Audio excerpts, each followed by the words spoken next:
قرآن مجید کا سورہ نمبر 60 سورہ ممتحنہ۔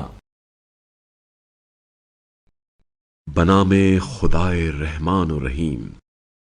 اے ایمان والو، تم میرے اور اپنے دشمنوں کو حامی نہ بناؤ۔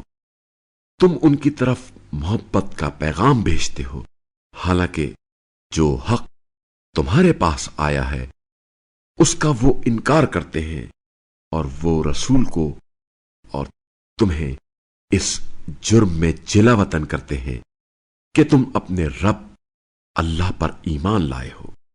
ایسا نہ کرو۔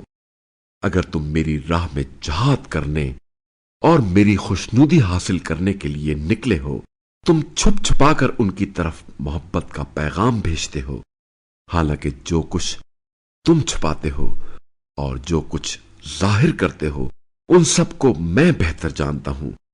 تم میں سے جو بھی ایسا کرے وہ راہ راست سے بہک گیا۔ اگر وہ تم پر قابو پالے تو وہ تمہارے دشمن ہو جائیں اور برائی کے ساتھ تم پر دست درازی اور زبان درازی کرے اور خواہش کرنے لگے کہ تم بھی کفر اختیار کرو۔ تمہاری قرابتیں اور تمہاری اولاد تمہیں ہرگز کوئی فائدہ نہیں دیں گی۔ قیامت کے دن اللہ تمہارے درمیان ان رشتوں کو توڑ کر جدائی ڈال دے گا، اور جو کچھ تم کرتے ہو اللہ اسے خوب دیکھنے والا ہے۔ تم لوگوں کے لیے ابراہیم اور ان کے ساتھیوں میں بہترین نمونہ ہے۔ جب ان سب نے اپنی قوم سے کہا ہم تم سے اور اللہ کے سوا جنہیں تم پوچھتے ہو ان سب سے بیزار ہیں، ہم نے تمہارے نظریات کا انکار کیا، اور ہمارے اور تمہارے درمیان ہمیشہ کے لیے بغض و عداوت ظاہر ہوگی جب تک کہ تم اللہ کی وحدانیت پر ایمان نہ لاؤ۔ البتہ ابراہیم نے اپنے باپ چچا سے کہا تھا میں آپ کے لیے مغفرت ضرور چاہوں گا، اور مجھے آپ کے لیے اللہ سے کوئی اختیار نہیں ہے۔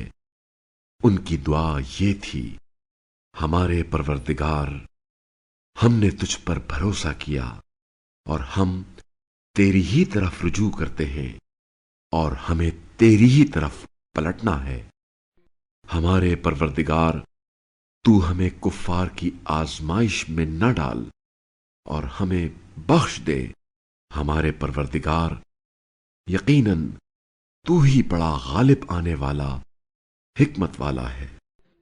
بتحقیق انہی لوگوں میں تمہارے لیے ایک اچھا نمونہ ہے، ان کے لیے جو اللہ اور روز آخرت کی امید رکھتے ہیں، اور جو کوئی روگردانی کرے تو اللہ یقیناً بے نیاز قابل ستائش ہے۔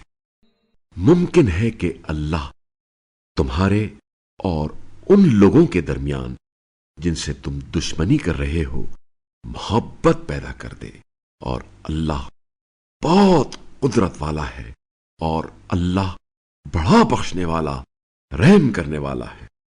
جن لوگوں نے دین کے بارے میں تم سے جنگ نہیں کی اور نہ ہی تمہیں تمہارے گھروں سے نکالا ہے، اللہ تمہیں ان کے ساتھ احسان کرنے اور انصاف کرنے سے نہیں روکتا۔ اللہ یقیناً انصاف کرنے والوں کو پسند کرتا ہے۔ اللہ تو یقیناً تمہیں ایسے لوگوں سے دوستی کرنے سے روکتا ہے جنہوں نے دین کے معاملے میں تم سے جنگ کی ہے اور تمہیں تمہارے گھروں سے نکالا ہے، اور تمہاری جلا وطنی پر ایک دوسرے کی مدد کی ہے، اور جو ان لوگوں سے دوستی کرے گا بس وہی لوگ ظالم ہیں۔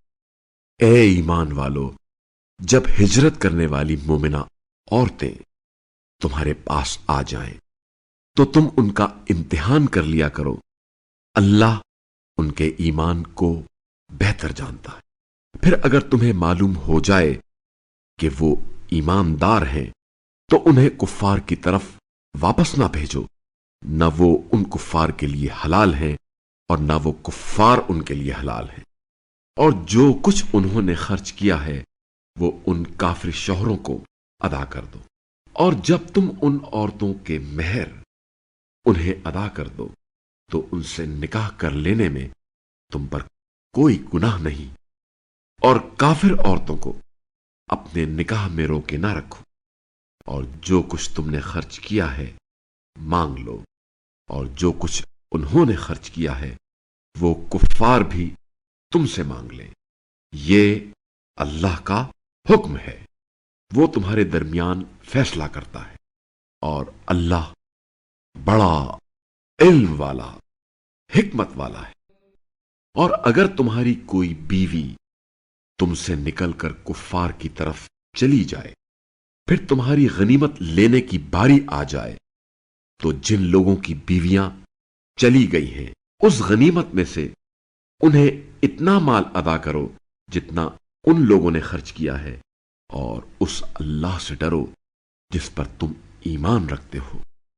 اے نبی صلی اللہ علیہ وآلہ وسلم، جب مومنہ عورتیں اس بات پر آپ صلی اللہ علیہ وآلہ وسلم سے بیعت کرنے آپ صلی اللہ علیہ وآلہ وسلم کے پاس آئیں کہ وہ اللہ کے ساتھ کسی کو شریک نہیں ٹھہرائیں گی، اور نہ چوری کریں گی، اور نہ زنا کا ارتکاب کریں گی، اور نہ اپنی اولاد کو قتل کریں گی، اور نہ اپنے ہاتھ پاؤں کے آگے کوئی بہتان غیر قانونی اولاد گڑھ کر شوہر کے ذمے ڈالنے لائیں گی، اور نیک کاموں میں آپ صلی اللہ علیہ وآلہ وسلم کی نافرمانی نہیں کریں گی، تو ان سے بیعت لے لیں اور ان کے لیے اللہ سے مغفرت طلب کریں۔